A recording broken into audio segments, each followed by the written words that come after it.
There's an entire generation of people who remember both rotary phones and the first iPhone launch, and psychologists can't quite figure out where to put them. If you were born between 1976 and 1985, you're on the tail end of Gen X, but you're hardly a millennial, even though everyone keeps trying to shove you into one of those boxes. You're what researchers started calling a Xennial around 2014, and some sociologists have even labeled this group a microgeneration because the window is so specific.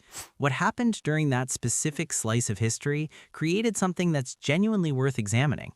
So today, we're going to explore what makes them interesting from a psychological perspective. From the start, you spent your childhood in an analog world where boredom was just something you sat with, where you had to actually remember phone numbers, and not to mention the dread if you missed your favorite TV show, it was just gone. Yet one day, right as you were moving into adulthood, the entire world went digital. Not gradually, suddenly. The timing of this shift had consequences that are still playing out. Most generations grow up entirely in one technology paradigm or other. Xennials, however, went through both of these life-defining experiences during the years when you were still discovering yourself. Your late teens looked very different to your 20s, and the disparity in age was far wider than most generations experience. Consider the implications of this on your daily life. Remember how much of your teens were spent passing physical notes in class, or having conversations that disappeared into thin air, or making plans where you weren't able to text running late or where are you?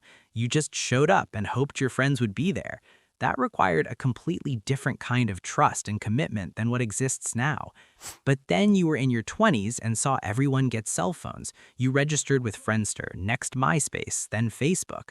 Prior to social media, most people only had 3 different ways to contact someone, either their home or work phone or just by showing up at their house. Then suddenly you have 17 different messaging apps, and you simply figured it out. During your formative years, you experienced both worlds. According to research on brain development, the prefrontal cortex, the region that mediates our ability to adapt to new situations and learn complex skills, is still maturing until roughly the age of 25. A study published in Nature Neuroscience found that this region matures well into the 20s. This means that Xennials were still in this high plasticity window when the technological landscape went through a complete overhaul. You were young enough that picking up new technology felt natural, but old enough to remember what came just before it. Due to being adults when technology first appeared, Gen Xers can sometimes be a bit skeptical of technology. Millennials, particularly the younger ones, have no real memory of life without the internet. If you're a Xennial, though, you've experienced both things, which has created a kind of bilingualism that is pretty rare. You can have a face-to-face conversation without checking your phone every 30 seconds, but you also don't get anxious about learning new software. You remember what it felt like to be genuinely unreachable for hours at a time, which is an experience a lot of younger people simply don't have. But you're also not intimidated by technology the way some older generations are. And this shows up in ways you might not even notice, like you probably have a different relationship with privacy than other generations. You grew up in a world where your embarrassing moments just faded into memory instead of living forever on social media. That 7th grade haircut, that breakup, that drunk night at a party, there's no photo evidence. It just exists in the stories people tell. This creates a fundamentally different relationship with your past. Your memories could evolve, could become stories, could change shape over time the way human memory naturally works. You weren't trapped by documentation. Research on autobiographical memory suggests that the way we store and recall personal experiences is actually quite fluid. Our brains are designed to edit memories, keep what matters, and let the rest fade. When everything is permanently documented and searchable, that natural process gets complicated in ways we're still trying to understand. But here's where things get messy. You also entered the job market right around the 2008 financial crisis, which means a lot of you experienced significant economic instability during the exact years when you were supposed to be establishing your careers. That timing matters more than people realize.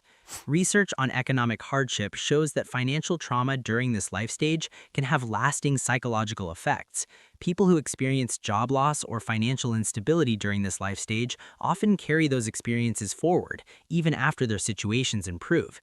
It shapes how you think about money, security, and risk in ways that don't easily go away. So you've got this generation that learned to adapt to massive technological change, but also got economically burned right when you were trying to build stability. You can navigate change because you had to, but you might also have this underlying current of what if it all falls apart again running through your decision making. And nobody really talks about this combination. The cultural conversation about generations tends to pit Gen X against millennials, as if everyone born after 1965 and before 2000 is basically the same. But the specific years you were born in, especially during periods of rapid change, create distinct experiences that don't fit into those broad categories. Xennials deal with a paradox that's honestly pretty unusual. You have the self-reliance and skepticism of Gen X because you grew up before helicopter parenting became standard. Your parents probably didn't know where you were for hours at a time, and that was just normal. You learned to solve problems on your own, to entertain yourself, to deal with boredom and frustration without immediate adult intervention.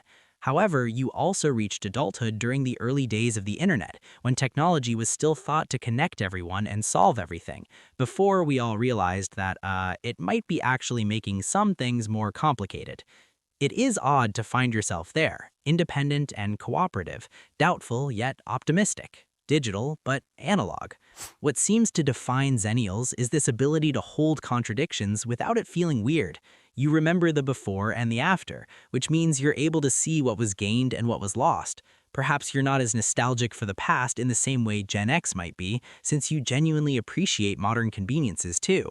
However, unlike many of the younger generations, you still recognize what we gave up. You lost the ability to be truly alone with your thoughts without effort. You lost the patience that comes from waiting. You lost a certain kind of presence that existed when there wasn't always something else competing for your attention. But you gained connection, information, and possibilities your younger self couldn't have imagined. If you're a Xennial, you probably feel like you don't quite fit in anywhere. Too young for some things and too old for others, caught between two worlds. It's not a fault, that's actually the defining feature of your generation's experience. In a world that keeps changing faster than anyone can predict, having lived through one massive transition might be one of the most valuable things you could have learned. You've adapted to a transitional lifestyle. The environment in which you were raised doesn't necessarily have to be the one in which you live forever.